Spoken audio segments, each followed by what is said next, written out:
नमस्कार मंडळी, मी मंगला रुद्राक्षवार. माझ्या किचनमध्ये आपले खूप खूप स्वागत. आज मी बनवणार आहे विदर्भातील अगदी साधी पण मनाला भिडणारी रेसिपी, तांदूळाच्या कण्या म्हणजेच चूर. पूर्वी हातसडीचा तांदूळ चाळला की जी बारीक चूर निघायची ती आमची आई आणि आजी जपून ठेवायची. घरातील पुरुषांना भात आणि आम्हा मुलांना ही चूर फोडणी देऊन किंवा पेच करून द्यायची. आज तीच पारंपरिक साधी पौष्टिक चूर मी तुमच्यासोबत शेअर करते. चला तर मग सुरुवात करूया. यासाठी 1 वाटी तांदूळाची चुरी किंवा तुम्ही कण्या म्हणू शकता.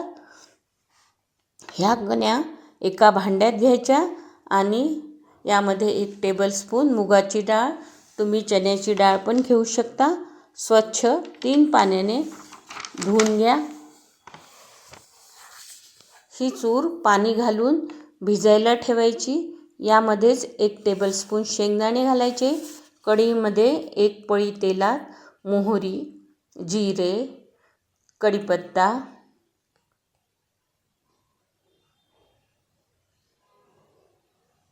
हिंग, 1 कांदा, थोडेसे तुरीचे हिरवे दाणे, हिरवी मिरची 1 चिरून,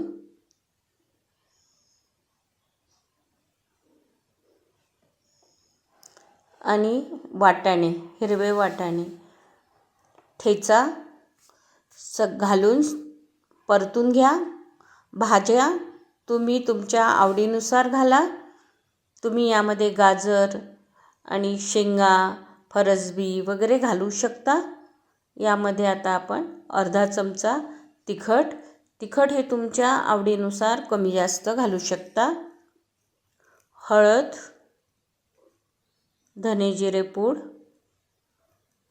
चवीनुसार मीठ, 1 टोमॅटो, याऐवजी आमचूर पावडर किंवा चिंच घालू शकता. परतून घ्यायचे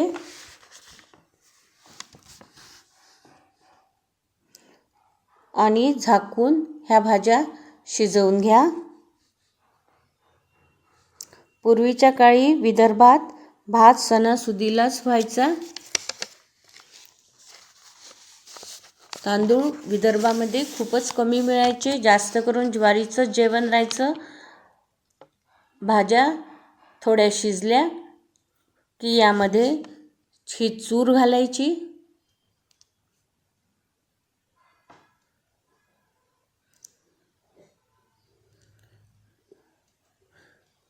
सगळे जिन्नस मिक्स करून ही चूर चांगली भाजून घ्या.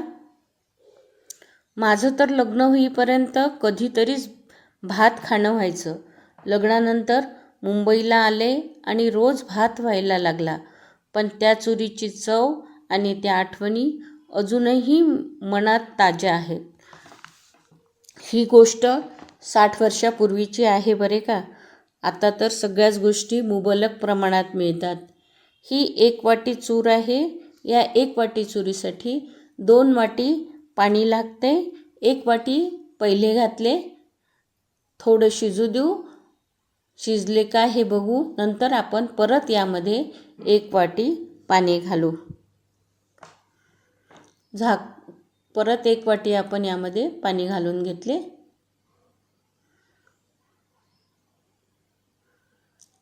झाकून मीडियम गॅसवर ही चूर शिजवून घ्यायची. आपल्या तांदळाच्या कण्या शिजल्या आहेत बघा.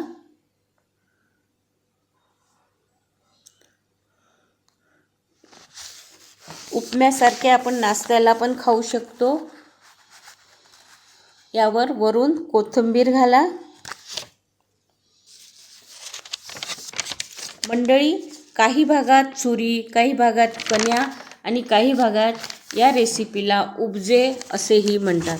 मंडळी, ही होती आपल्या आठवणींनी भरलेली साधी पण मनाला समाधान देणारी चुरी. आपल्या आई आजीच्या हातची चव परत एकदा जपण्याचा हा छोटासा प्रयत्न.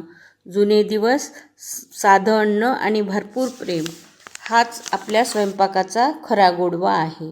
तुम्हीही चुरी करून बघा आणि तुमच्या आठवणी मला नक्की सांगा. व्हिडिओ आवडला असेल तर लाईक करा, शेअर करा आणि माझ्या किचनला सबस्क्राईब करायला विसरू नका. पुन्हा भेटूया एका नवीन पारंपरिक रेसिपीसोबत. डिस्क्रिप्शन नक्कीच चेक करा. आणि मंडळी, तुम्हाला घरी चूर बनवायची असेल तर आता तर तांदूळामध्ये चुरी राहत नाही. तुम्ही थोडे तांदूळ मिक्सरमध्ये फिरवून घ्या